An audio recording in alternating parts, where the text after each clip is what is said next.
자, 오늘 제목이 너무 길어서 제가 축소해서 담았습니다. 오늘 제목이 뭐냐면 하나님께서 요구하시는 마음의 영역.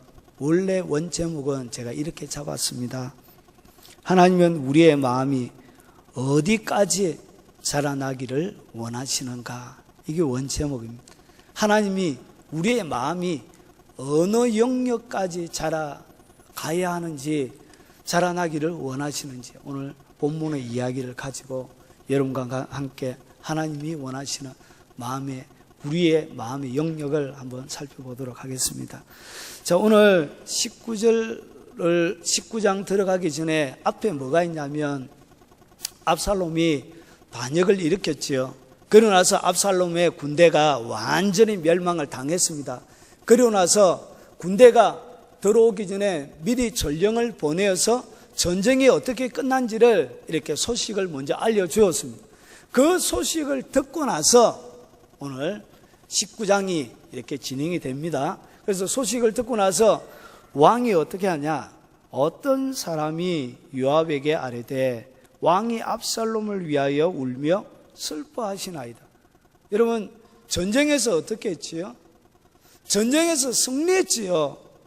오늘 그리고 2절을 보시죠. 왕이 그 아들을 위하여 슬퍼한다 함이 그날의 백성들에게 들리매 그날의 승리가 모든 백성에게 슬픔이 된지라. 그리고 3절을 또 보십시오. 그날의 백성들이 싸움에 쫓겨 부끄러워 도망같이 가만히 성읍으로 들어간디라. 마치 전쟁에 패자낸 것처럼 오늘 1절과 2절과 3절은 그렇게 보여집니다. 왕세자로 지목을 받았던 왕자를 지키지 못해서 전쟁에서 완전히 진 거예요. 왕세자도 죽고, 그러고 나서 그 소식이 들리고 나서 가장 중요한 다음 대를 이어가는 이렇게 왕자가 죽음을 통하여서 온 왕도 슬프고 온 백성들도 슬프고, 그리고 전쟁에 패전했으니까 감히 당당하게 들어올 수가 없는 것이죠. 그래서 어떻게 들어오지요? 백성들이 싸움에 쫓겨 부끄러워 도망같이 가만히 성읍으로 몰래 쥐새끼처럼 이렇게 들어왔다는 것이죠. 여러분, 오늘 이야기는 성전국의 이야기로는 도저히 분위기가 이해가 안 돼요. 마치 여러분 전쟁에서 승리하고 오면 개성가가 울려 퍼져야 되고, 여러분 말 전체는 소나 양이나 돼지를 잡아놓고 큰 잔치가 배설되어지고, 여인들이 이렇게 소고치면서 뛰는 여인들의 그 노래하는 소리가 여러분 온 마을을 지축을 뒤흔들고 있어야 되는데, 이상하게 오늘 장면은 그와는 너무나도 상관없는 마치 장례식을 보는 듯한 그런 분위기를 오늘 연출하고 있더라는 것이죠. 여러분, 그러면 오늘 이 이야기가 진실이 뭐냐? 장례식이냐? 안 그러면 이게 승리를 한 것이냐? 좀 더 정확하게 4절을 보십시오. 2절을 보세요. 2절 중반에 보면 그날의 승리가 뭘 했죠? 전쟁에서 승리했죠. 전쟁에서 이겼는데 불구하고 이상하게 왕의 마음도, 백성의 마음도, 그리고 전쟁에서 이긴 이 군사들의 마음도 마치 장례식을 보는 듯한 그런 마음을 이렇게 자아내고 있더라는 것이죠. 여러분, 이것이 왕으로서 해야 될 뭔가 뭔가 뒤틀려져 가고 있다는 것을 여러분이 바로 눈치를 채실 것입니다.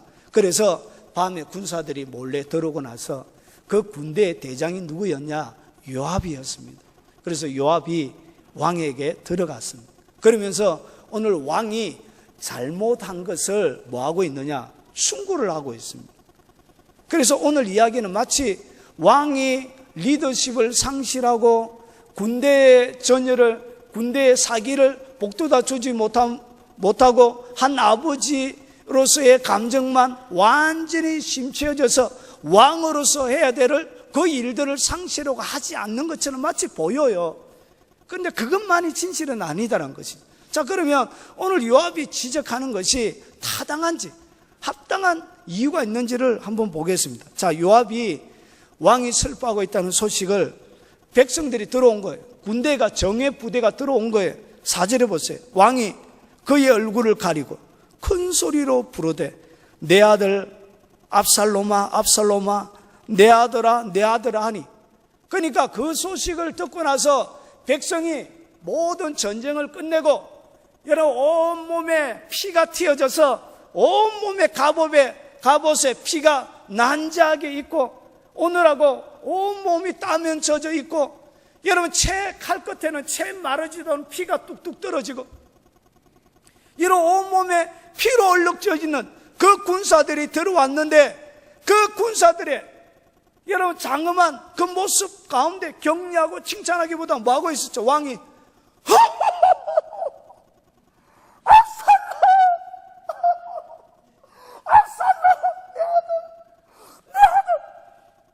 왕이 이짓거리를 하고 있는 것이에요. 왕이. 그래서 이것을 백성들이 다 들은 거예요. 다 들은 거예요.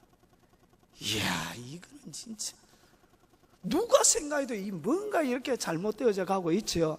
그래서 요압이 견디다 못해서 들어가서 직언을 합니다. 왕에게 충고를 합니다. 보십시오.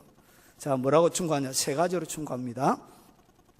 왕께서 오늘 왕의 생명과 왕의 자녀의 생명과 처적과 비빈들의 생명을 구원한 모든 부하들의 얼굴을 부끄럽게 하십니다. 첫 번째가 뭐죠?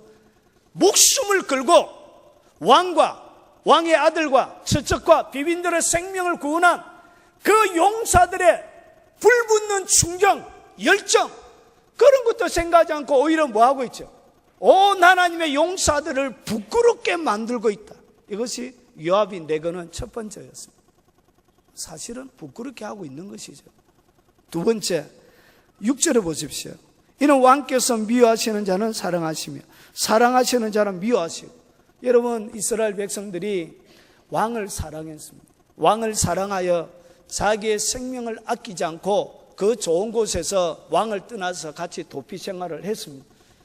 여러분, 미래가 보장되어지지 않는 그 삶을 다윗 하나 바라보고 다 버리고 왕을 따라 나왔고요. 그리고 마지막에는 그의 생명까지도 왕에게 주려고 여러분 전쟁터에 나가서 아낌없이 자기를 희생했습니다. 자, 그리고 나서 그래서 그들이 자기의 목숨으로 그들의 사랑을 표현했구만 왕은 뭐하고 있죠? 자기들을 병사들을 죽이려고 하고 자기들의 원수인 그 원수가 죽은 것 때문에 그 원수를 뭐하고 있죠? 사랑하고 있더라는 것이죠. 이것이 얼마나 군사들이 볼 때 억장이 무너지는 이야기입니까? 굉장히 합당하지요. 그리고 세 번째 보십시오. 자, 세 번째가 뭐냐? 오늘 6절 중반 부분입니다. 오늘 지휘관들과 부하들을 멸시하심을 나타내십니다. 이런 백성들을 뭐하고 있다고요? 멸시하고 있다고. 그래서 백성들이 느끼기에는 뭘 느꼈냐? 멸시를 당한 거죠. 그래서 온 군사들과 요압부터 시작해서 전쟁터에서 생명을 걸고 왕의 재산과 왕의 자녀들과 생명을 지키려고 했던 그 군사들에게 그들이 마음에 느끼기에는 뭘 느꼈냐? 왕이 그들을 멸시한다고 이렇게 느낀 것이죠. 그래서 백성들 전체가 집단적인 상처를 받았던 것 같아요. 그래서 7절에 보세요. 이제 곧 일어나 나가 왕의 부하들의 마음을 위로하여 말씀하옵소서. 위로하여 말씀 좀 해주세요. 무슨 얘기죠? 집단적인 상처를 입은 것이죠. 여러분, 백성 전체가 여러분 심한 칼에 베이는 것보다 더 차라리 자기들이 죽었으면 더 좋았겠다라고 말할 정도의 깊은 상처를 그들이 받은 것을 오늘 여기서 볼 수 있습니다. 그래서 요압이 오늘 밤에 한 사람도 왕과 함께 머물지 아니할 것이니까 올라가십시오. 그리고 백성들의 위로의 말씀을 하십시오 했는데 8절에 보세요. 왕이 일어나 성문에 앉으며 어떤 사람이 모든 백성에게 말하되 왕이 문에 앉아 계신다니 모든 백성이 왕 앞으로 나오니라. 오늘 여기서 왕 앞으로 나와서 뭐 위로했더라 이렇게 해야 될 것 같은데 그냥 왕이 그냥 문 앞에 나왔다 이렇게 끝나버려요. 이게 뭐야 이게 도대체? 아이 상처받아가지고 백성들이 엉망진창이 돼 있는데 아이 왕이 돼가지고 성문 앞에 서가지고 내가 자녀 잃어버린 것뿐만 아니라 당신의 가족들이 피폐해져서 그리고 이스라엘 형제끼리 싸웠던 이 장면들이 내가 마음이 아파서 내가 그렇게 내 아들만을 위해서 한 것이 아니라 집단적으로 설배하다 뭔가 변명을 하고 이야기가 끝이 나야 이래 마무리가 될 것 같은데 그냥 나왔더라고요. 이제 끝나버려요. 이렇게. 그래서 여러분 제가 이것을 고민을 굉장히 많이 했습니다. 그래서 많은 설교집을 제가 읽어봤습니다. 많은 설교의 대표적인 설교가 뭐였냐면 이거였습니다. 왕이 잘못된 판단을 해서 요압이 충원을 해서 요압의 충원을 통하여 위태한 나라가 구함을 받았다. 이거였습니다. 본문을 보면 그렇지요. 근데 요 정도 이야기를 하려고 주님이 굳이 이것을 기록해냈다라고 얘기하는 것은 굉장히 그것은 너무나 좀 상식적인 이야기란 것이죠. 뭔가 여기에 주님이 베일 속에 가려놓고 베일 속에 뭔가 꼭꼭 숨겨놓은 뭔가가 있는 것 같아요. 그래서 제가 묻고 또 물었습니다. 묻고 또 물었습니다. 뭔가 베일 속에 주님이 이 이야기 속에 뭔가 가려놓은 것 같은데 이것이 도무지 잘 모르겠는 거예요.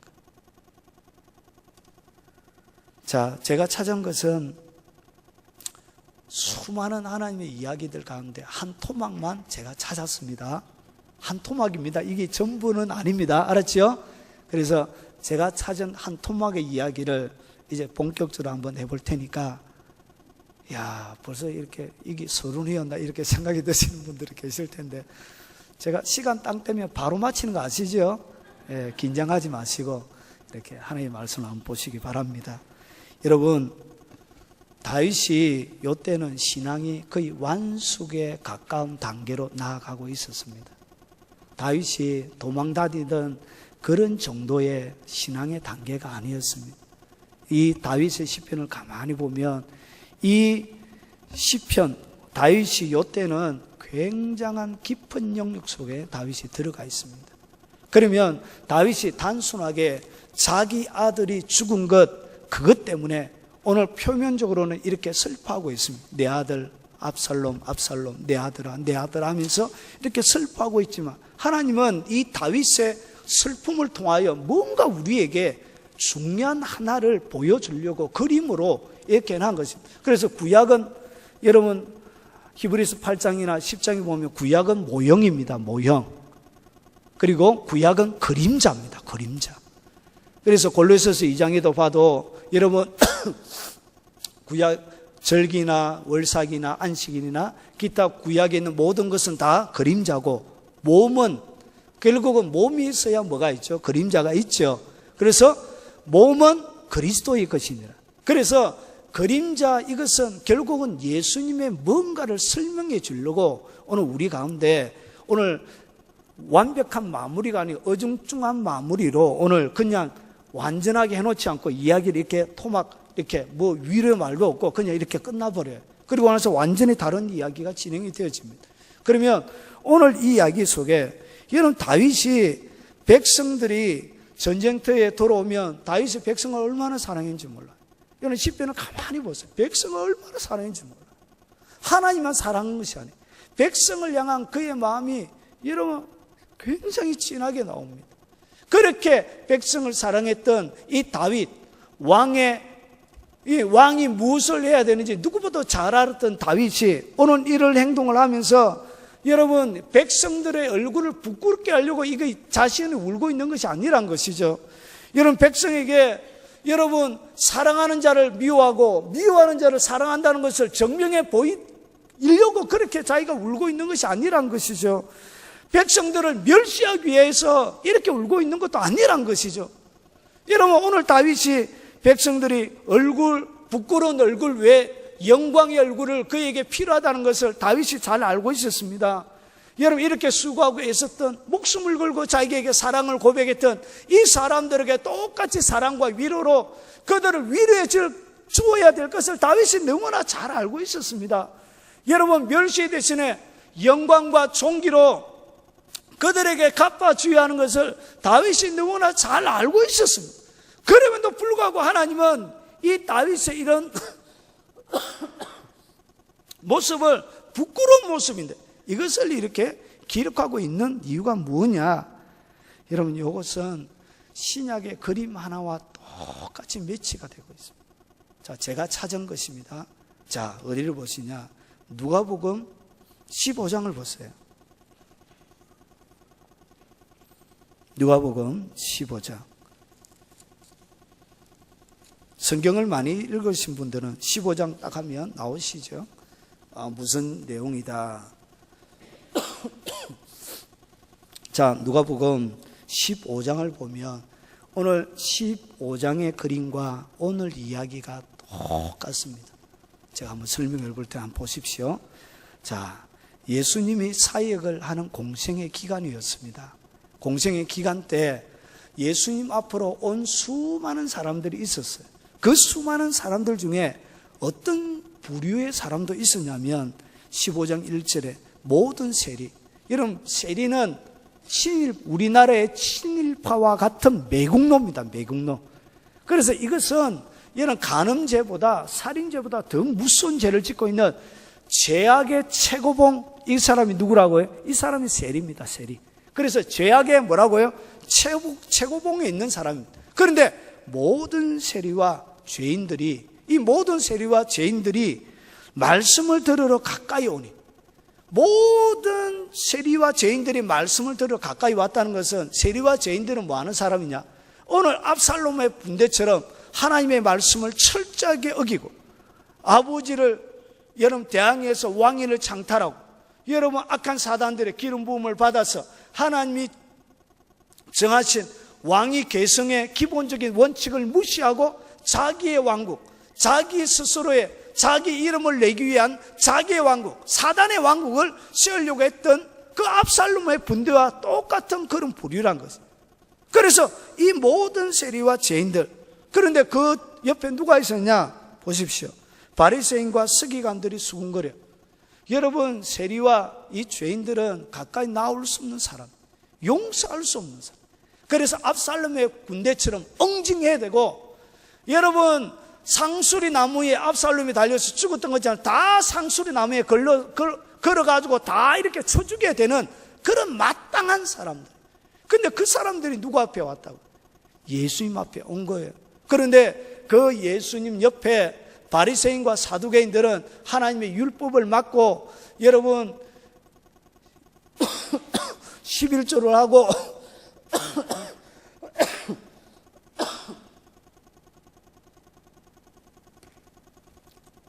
하나님의 율법을 외형적으로 완벽하게 지키려고 했던 부류들이 바로 이 바리새인과 사두개인들이죠. 마치 다윗을 따라 나온 다윗의 용사들처럼 그들의 마음을 다해서 여러분 외형적인 행위로 최선을 다해서 11조하고 금식하고 여러분 성경 가운데서 율법 가운데서 요구하는 많은 율법의 요구들을 그들의 삶들 가운데 이루내는 그런 사람들이었어요. 그래서 겉으로 보기에는 누가 더 하나님을 사랑하는 사람이죠? 이 바리새인과 오늘 서기관들이 오늘 다윗의 용사들처럼 어떤 사람들이냐? 훨씬 하나님을 사랑하고 하나님을 좋아하는 사람처럼 보였던 거예요.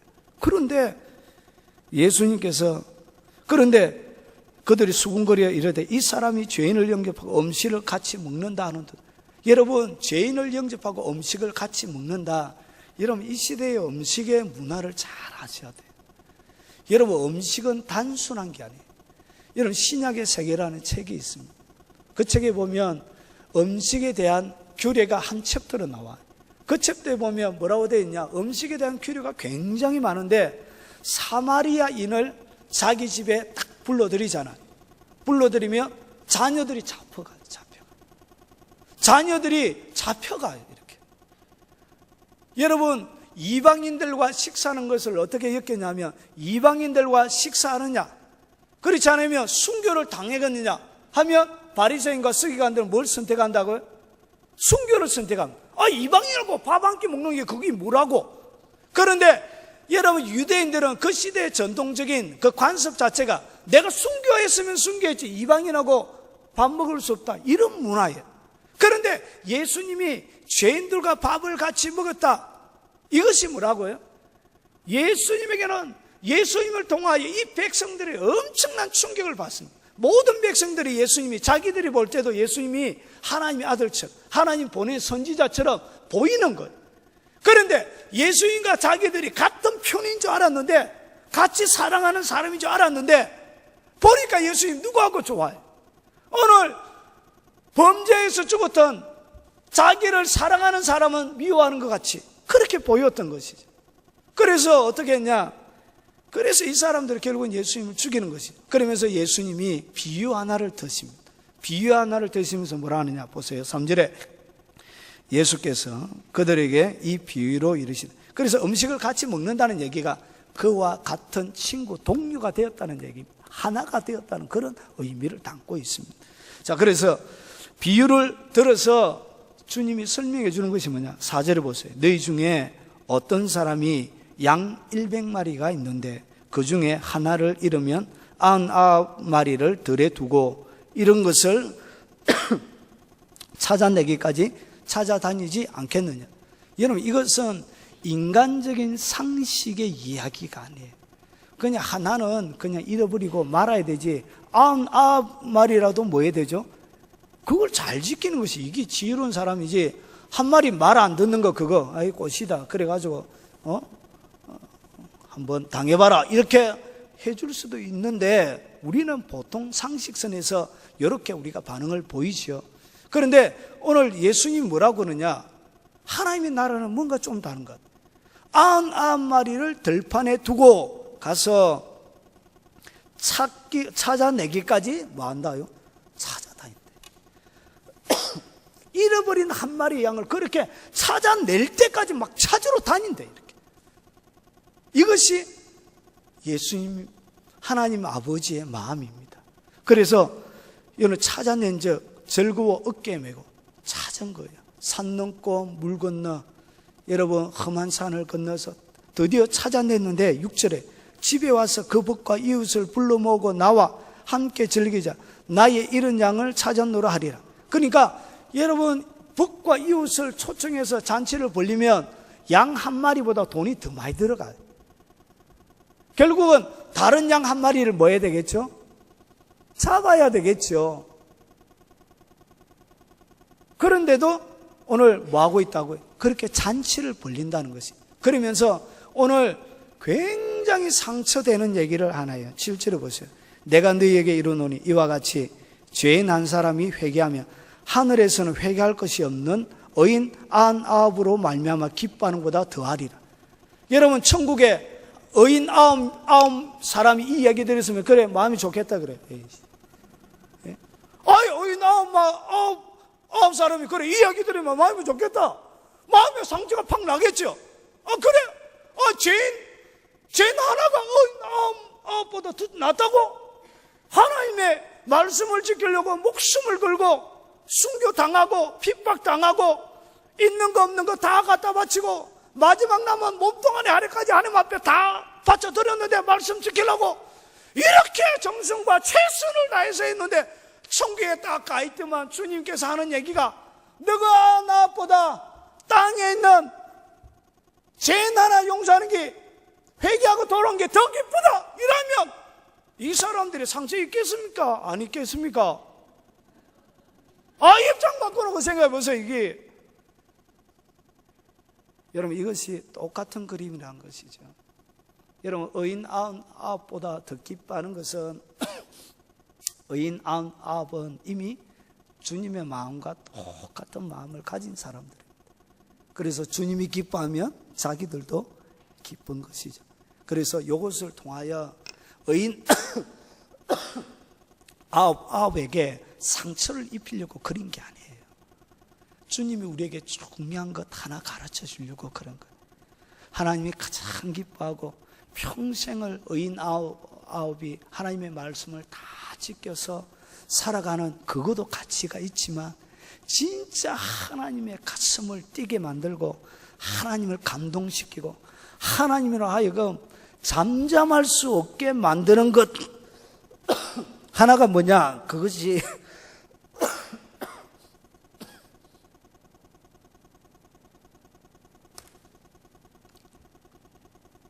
죄인이 회개하여 돌아오는 것입니다. 죄인이 회개하고 하나님 앞에 서는 그것을 하나님은 기뻐하십니다. 그래서 다윗이 울었던 이유가 왜 그러냐?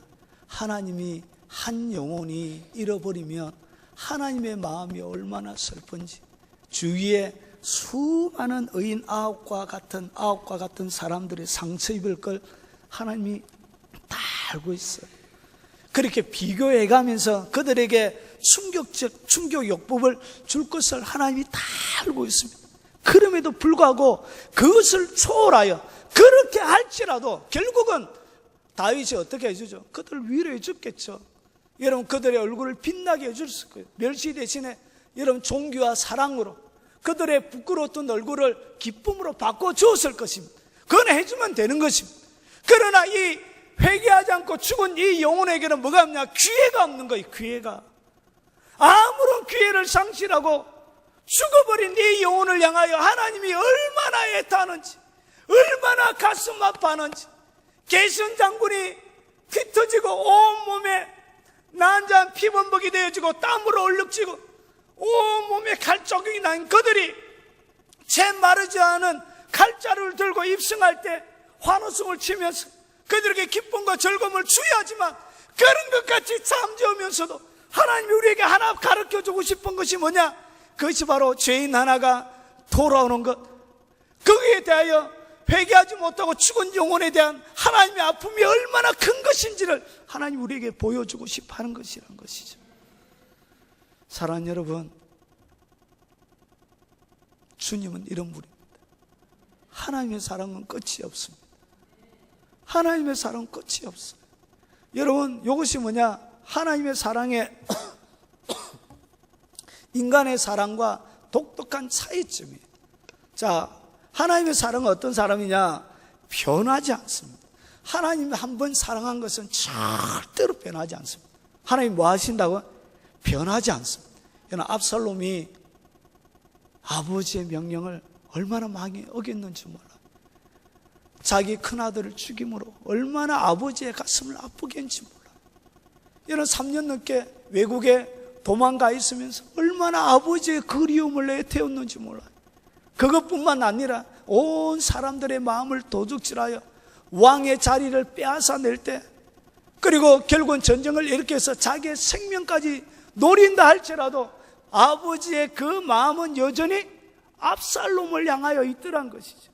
그래서 그의 죽음을 박수치는 것이 아니라, 그의 죽음을 기뻐하고 즐거워하는 것이 아니라, 그에게 엄청난 아픔과 고통을 주었던 죽어야 마땅한 대죄인이지만, 원수의 괴수이지만, 그럼에도 불구하고 그 아들을 향한 그 아버지의 사랑이 변하지 않고 죽고 나서도 그 아들을 잃어버린 그 사랑 때문에 여러분, 얼굴에 손을 가리고 남자가 백성들이 다 보는데 쪽팔리게 시리 소리라도 작게 해서 하지, 큰 소리 치면서 우는 것, 얘는 그 부끄러운 것 자기도 압니다. 그럼에도 불구하고 그 아버지의 사랑은 변하지 않더란 것이죠. 이것은 사람이 하는 게, 하나님의 마음을 가장 잘 담은 것이 부모님의 마음입니다. 부모님의 마음. 그래서 하나님이 오늘 본문을 통하여 우리에게 가르쳐 주는 것이 뭐냐? 하나님의 사랑은 변하지 않는다는 것이죠. 한 번 여러분을 딱 사랑했다, 여러분이 무슨 짓을 해도 하나님은 뭐 하지 않는다고요? 죄송합니다, 지시라 해서. 나쁜 짓은 지시라 그러죠. 일이라 안 그러잖아요. 그 나쁜 짓 해도 하나님의 사랑은 변하지 않는다는 것이죠. 변하는 것은 뭐냐? 여러분의 마음이 변하는 것입니다. 죄지었던 여러분의 마음이 변하는 것입니다. 그래서 권세나 높음이나 낮이나 이 세상에 그 어떤 것도 하나님의 사랑에서 말 수 없다고요? 끊을 수 없다. 끊어낼 수 없는 것입니다. 하나님의 사랑은 그런 것입니다. 자, 그러면 하나님의 마음을 잘 보여주는 것이 있습니다. 에스겔서 33장 11절 한번 보겠습니다. 앞에 보십시오.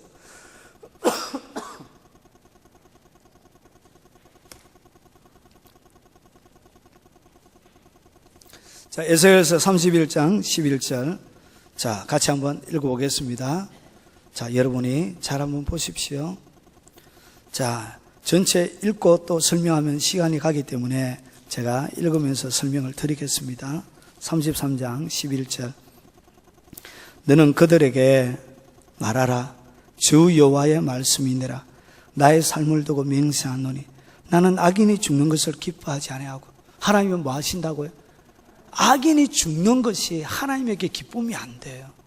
하나님은 악인이 죽는 것을 좋아하지 않습니다. 그리고 악인이 그 길에서 돌이켜 떠나는 것을 죄송합니다. 떠나는 것을 마누라 기뻐하노라. 이스라엘 족속아 돌이키고 돌이키라. 너희 악한 길에서 떠나라. 어찌하여 죽고자 하느냐 하셨다 하라. 하나님은 어떤 악인도 죽는 것을 하나님이 원하지 않습니다. 다 회개하여 돌이키는 것이 하나님의 기쁨입니다. 여러분 인생을 살다 보면 참 죄지을 때도 많이 있고 여러분의 실수를 통하여 넘어지고 자빠질 때도 많이 있습니다. 여러분 그때 여러분 스스로를 파괴하거나 여러분 스스로 자포자기하거나 여러분 스스로 다른 길을 가지 마십시오. 하나님은 그 죄악의 길을 떠나서 회개하고 돌이키는 것을 하나님이 더 좋아하십니다. 오늘 다윗이 이렇게 울고 있는 거 보십시오. 회개하지 못하고 죽은 이 아들 때문에 얼마나 가슴 아파하고 있는지. 그 자기의 사람들에게, 자기의 용사들에게 그렇게 많은 아픔을 주면서까지 여러분 울며 불며 이 장면을 하나님이 기록해서 얘들아 내가 이렇게 죄인이 죽는 걸 좋아하지 않는단다. 돌이키고 돌이키라. 돌이키라. 돌이켜서 온나. 하나님이 이렇게 우리에게 말씀하고 있는 것입니다. 여러분 멀어졌던 마음이 있으면 그 긍휼이 풍성하신 주님 앞에 그냥 오십시오. 하나님 잘못했습니다. 그 한마디 하는 걸 하나님이 좋아하신다니까. 여러분 하나님의 사랑이, 예수님의 사랑이 어떤 것인지 제가 예전에 읽었던 책 중에 한 토막을 제가 설명을 좀 읽으면서 설명을 좀 드리겠습니다. 자, 가룟 유다에 대한 이야기입니다.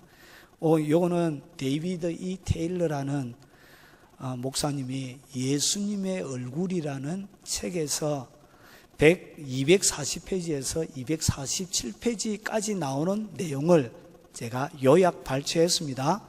예수님의 얼굴이라는 저의 이야기가 아닙니다. 여러분 오늘 이 이야기를 하기 전에 먼저 여러분들에게 요 데이비드 테일러 목사님이 몇 가지 당부를 해요. 그분이 하는 당부를 제가 먼저 한번 읽어드리고 뒤에 문을 읽어드리겠습니다.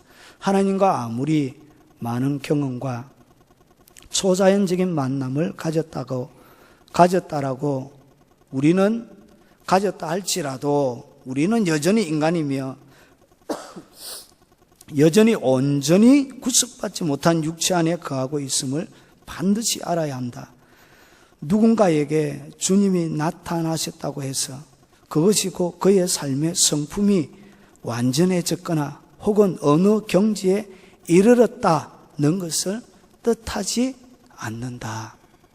그래서 경험이 그의 경지가 어느 정도에 이르렀다, 완전해졌다는 것을 얘기하는 것은 아닙니다. 됐죠? 그래서 우리 그 간증은 이런 책들은 다 믿을 것은 못 되지만 참고는 해볼 필요가 있습니다. 그래서 제가 성경적으로 검증을 다 해봤습니다. 그래서 아무런 문제가 없는 내용이기 때문에 제가 읽어드리겠습니다. 자, 자기가 예수님의 방문을 받고 나서 예수님에 대하여 자기가 배우기 시작했는데 이런 부분을 나옵니다. 나는 예수님이 마태복음 5장 44절에 나는 너희에게 이르노니 너희 원수를 사랑하며 너희를 핍박하는 자를 위하여 기도하라. 원수를 사랑하고 핍박하는 자를 위하여 기도하라 하시면서 예수님이 이것을 예수님이 어떻게 행동으로 옮기셨는지를 설명하고 있는 것입니다. 예수님의 행동을 보면서 나는 계속해서 배운다. 주님이 가르쳐 주신 중요한 교훈 중 한 가지는 그분이 자신의 사람들뿐만 아니라 심지어 원수까지도 얼마나 철저하게 그리고 깊이 사랑하는가 하는 것이다. 잠자고 있을 때 주님이 또 방문하셨는데 그때 그분이 원수를 심지어 그분을 배반했던 사람들을 얼마나 깊이 사랑한가를 보여주셨다. 주님이 방문하셔서 내 몸에 영을 취하셨다. 이것은 에스겔서 37장이나 47장이나 다니엘서나 요한계시록이나 요 영을 취하는 것은 굉장히 성경에 많이 나옵니다. 그래서 예수님께서 내 영을 취하셨다. 그리고 나에게 말씀하셨다. 놀라운 진리 한 가지를 보여주고 싶다. 내가 십자가에서 죽기 직전의 일인데 내가 얼마나 유다를 사랑하는가 하는 것이다. 우리 모두는 유다가 예수님에게 저지른 끔찍하고도 상상조차 싫은 일을 알고 있다. 그가 저지른 일이 얼마나 어둠의 일이었는지 나는 안다. 그러나 예수님이 여전히 그를 아주 깊이 사랑하셨다. 유다는 자신의 행동의 결과로 결국 자기 영혼을 사단에게 내어주었지만 예수님이 이렇게 말씀하시지 않으셨다. 그래, 내가 감히 나를 배반하다니 넌 지옥에 가는 것도 사다. 절대로 그렇지 않다. 오히려 주님은 그를 불쌍히 여기셨다. 그러면서 예수님께서 그의 영혼을 데려가셔서 어디를 가냐? 예루살렘으로 가신 거예요. 자, 내가 그곳에서 있었을 때 갑자기 예수님이 과거를 비추셨다. 갈로 해가지고 자기가 어떻게 해놨냐면 어떻게 그런 일이 가능했는지 나는 알지 못한다. 사도 바울이 마치 고린도후서 12장에 했던 것처럼 몸 안에 있었는지 밖에 있었는지 나는 모른다는 것처럼 저 과거로 가버린 것입니다. 여러분, 선다싱의 이야기 가운데도 이런 이야기들이 굉장히 많이 나옵니다. 하루는 선다싱이 오병이어 기적을 일으킬 때 그 나왔던 소년의 이야기를 합니다. 오병이어 기적을 일으켰던 한 소년이 보리떡 2개, 물고기 2마리, 보리떡 5개 가지고 갔죠. 그래서 그 소년이 누군지를 선다싱이 설명해. 자기가 아주 중증병을 앓고 있던 소년이었는데 예수님이 그에게 오셔서 자기의 질병을 고쳐주고 나서 그것이 감사해서 이 소년이 오병이어 뜰을 이렇게 갖다 드렸다라고 선다싱이 채워보면 이렇게 나와요. 이런 것처럼 주님께서 이것이 어떤 방식으로 일어난지는 잘 몰라요. 근데 하나님의 교회사, 우리 오래된 교회사, 우리 성 프란시스나 많은 사람들이 이야기 보면 이런 이야기들이 심심치 않게 나옵니다. 여러분, 모세가 1400년도의 사람인데, BC 1400년도의 사람인데 창세기가 만들어지는 것을 어떻게 그렇게 자세히 알죠? 첫째 날, 둘째 날. 도대체 그걸 어디서 보고 모세가 그걸 지었죠? 어떻게 이야기가 그렇게 상세하게 할 수 있죠? 이것은 보지 않고는 적을 수 없는 거예요. 주님이 초자연적인 계시의 방식으로 보여주신 것이죠. 자, 그래서 나는 어떻게 그런 일이 가능했는지 알 수 없다. 유다가 자살하던 예루살렘 어느 한 곳이었다. 주님은 2000년 전 예루살렘에서 일어났던 사건들을 목격할 수 있도록 허락해 주셨다.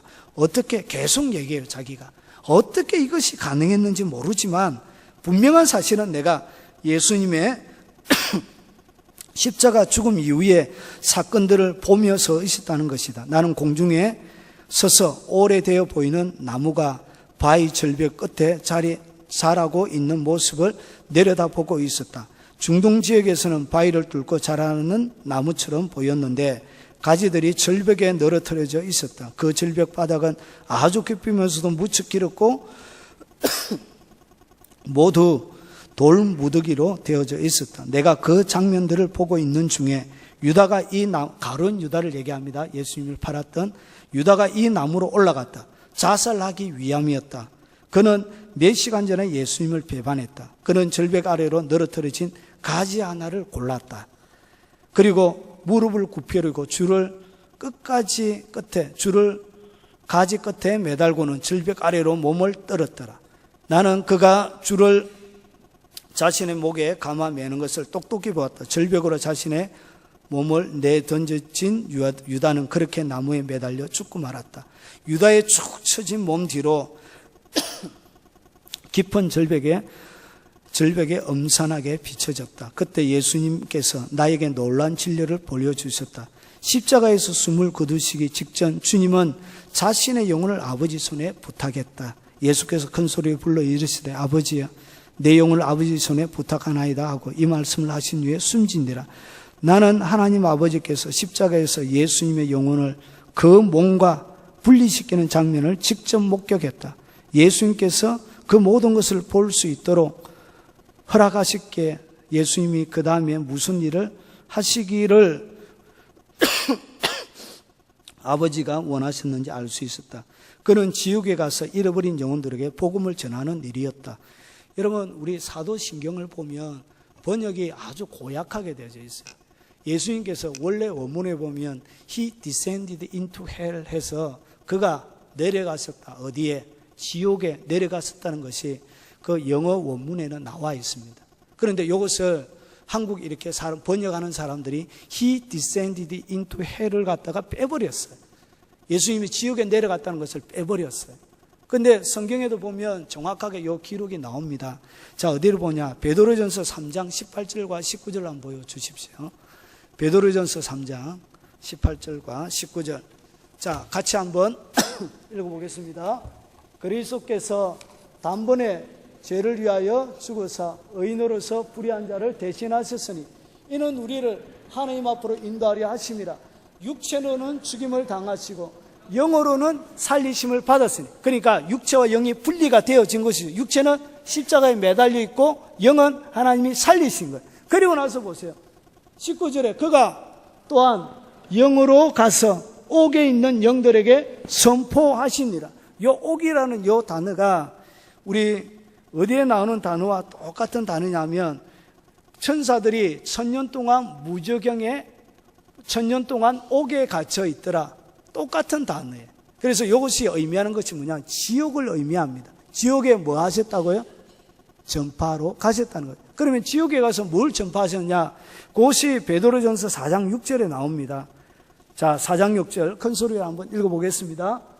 이를 위하여 죽은 자들에게서 복음이 전파되었으니, 죽은 자들에게 뭐가 전파되어졌다고요? 복음이 전파되어졌다. 이렇게 성경은 기록하고 있습니다. 그래서 이것이 틀린 이야기가 아니에요.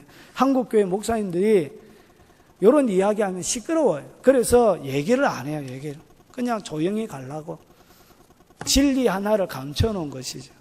자, 그래서 그러나 이 일을 하시기 전 주님은 유다가 목매달아 자살한 그 절벽, 즉 유다의 무덤에 잠시 멈추셨다.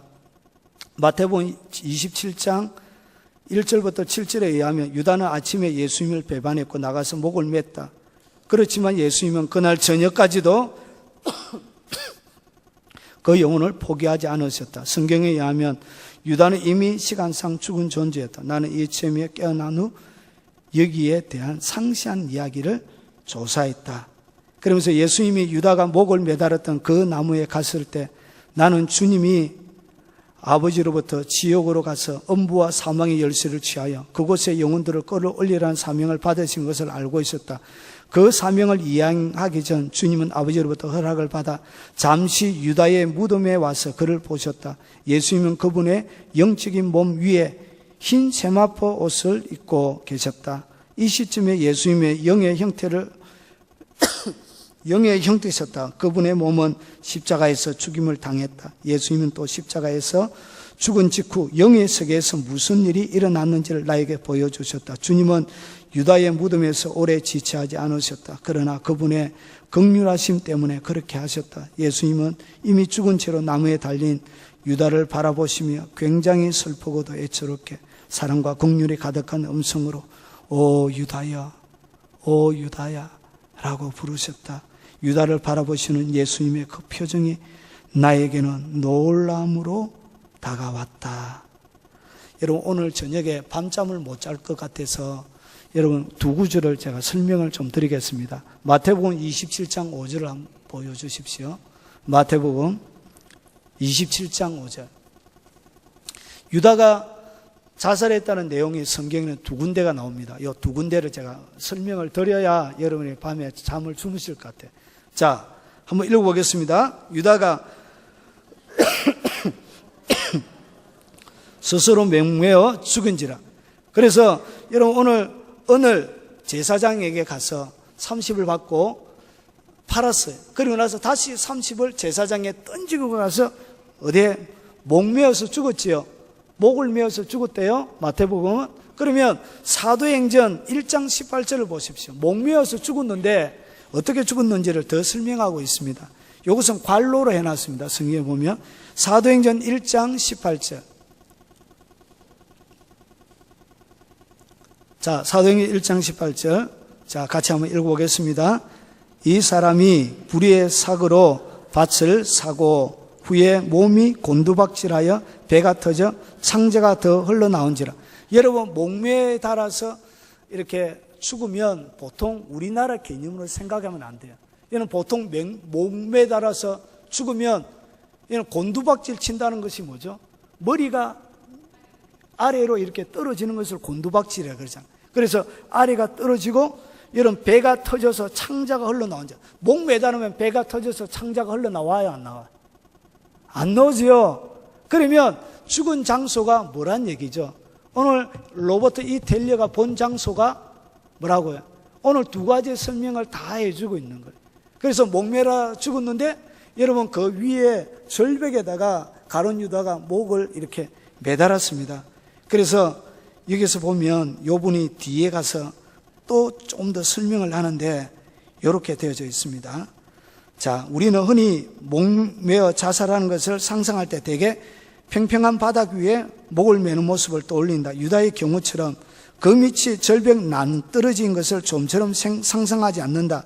나도 그의 죽음을 그런 관점에서만 생각했었다. 어떻게 바닥에서 조금 위에 목을 매달았는데 유다의 몸이 아래로 곤두박질을 쳐져 창자가 나올 정도가 되었을까? 그런데 예수님께서 유다가 목을 매던 현장을 나를 데리고 갔을 때 당시 일어났던 일을 직접 목격할 수 있었다. 유다가 나무가지 끝에 목을 감고 낭떠러지 절벽 아래로 자신의 몸을 던졌을 때 그 절벽 아래는 돌무더기였다. 예수께서는 영의 형체로 십자가에 내려서서 유다가 목을 맨 그 장소에 멈추어서서 큰 가지에 매달린 유다를 찾아보셨다. 유다는 아침부터 온종일 매달려 있었다. 그날 저녁 주님은 그 현장을 방문하시고 그의 죽음을 슬퍼하셨다. 나는 나무가지가 유다의 몸무게를 지탱하지 못하고 부러지는 것을 보았다. 그 가지는 아주 두꺼운 가지는 아니었지만 시체를 오랫동안 지탱할 만큼 튼튼했다. 그런데 얼마 후 가지가 부러지고 유다의 몸은 아래로 떨어졌다. 돌무더기 바닥에 떨어진 유다의 몸은 산산이 부서졌고 결국 배가 터져 성경에 기록한 대로 창자가 더 흘러나왔다. 그의 몸이 땅에 닿기 전 공중에서 그의 머리가 아래로 향하게 된 채 그대로 떨어진 것이다. 높은 곳에서 떨어질 때 이런 일이 흔히 일어난다. 예수님은 큰 긍휼함으로 유다를 바라보셨다. 그분 아래 있는 사랑, 깊은 상처, 그리고 슬픔이 얼굴에 드러났다. 잠시 후 주님은 발길을 돌려 아버지로부터 받은 사명을 이행하기 위하여 급히 길을 재촉하셨다. 그럼 자기가 하나님께서 어떻게 보여주신지는 모르겠는데 환상 중에 하나님이 자기를 데려가서 보여준 장면을 이 테일러가 기록한 것을 제가 읽어드렸습니다. 여러분 가룟 유다도 주님이 어떻게 하셨지요? 너무너무 사랑하셨습니다. 그래서 매달려 있는 그 모습이 예수님이 너무 가슴이 아파서 오 유다야, 오 유다야. 그래서 여러분 마지막 예수님을 팔 때에도 뭐라고 했냐? 나와 같이 그릇에 손 얹는 자가 바로 그 자라고 할 때 아무도 애매하게 말을 해서 아무도 가룟 유다가 팔 자라는 것을 눈치채지 못하도록 하나님이 이렇게 막아주셨습니다. 마지막 겟세마네 동산에서 그에게 배반의 키스를 할 때도 오 친구여 이렇게 불러주었습니다.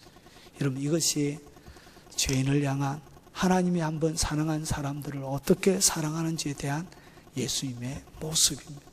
그게 바로 압살롬을 향하여 슬퍼하는 그 아버지의 모습이 여러분을 향한 그 하나님의 모습입니다. 여러분 이 모습대로 여러분의 마음의 영역이 커져야 합니다. 여러분 요압은 다윗의 마음속에 하나님이 집어넣고 있는 새로운 신적인 사랑을 이해를 못했습니다. 결국은 그가 오해할 수밖에 없었고 왕으로 하여금 그가 조언한답시고 엉뚱한 조언을 할 수밖에 없었고 여러분 올바른 하나님의 마음을 그가 읽어내지 못했던 것처럼 여러분, 우리가 하나님의 일을 한다 하면서도 때로는 뭐 할 수 있다고요? 오히려 잘못된, 하나님 앞에 잘못된 조언들을 할 때가 많이 있다는 것이, 하나님이 여러분의 얼굴을 결코 부끄럽게 하기 위해서 하는 것이 아니고, 여러분을 미워해서 그런 것이 아니고, 여러분을 멸시해서 그런 것이 아니고, 때로는 여러분이 이해하지 못하는 많은 것들 가운데 그 속에 뭐가 녹아져 있냐? 하나님의 지극한 사랑이 녹아 있습니다. 여러분의 남편을 향한 그 사랑, 여러분의 아내를 향한 그 사랑, 말 잘 안 듣는 그 자녀를 향해서도 하나님의 그 지극한 사랑이 그 사람들을 향하여 흘러가고 있습니다. 여러분의 눈이 그 흘러가는 하나님의 지극한 사랑을 볼 수 있는 여러분 성숙된 마음이 여러분 속에 좀 갖춰져 있을 수 있기를 바랍니다. 그래서 주님이 뭐라고 하냐? 너희 마음에 이 마음을 품으라. 곧 그리스도 예수의 마음이니. 그 예수의 마음이 예수님의 심장 속에서만 뛰는 것이 아니라 이제 바로 여러분의 심장 속에서 예수님의 그 심장이 뛰는 복이 여러분에게 있으시길 바랍니다. 그리고 마태복음에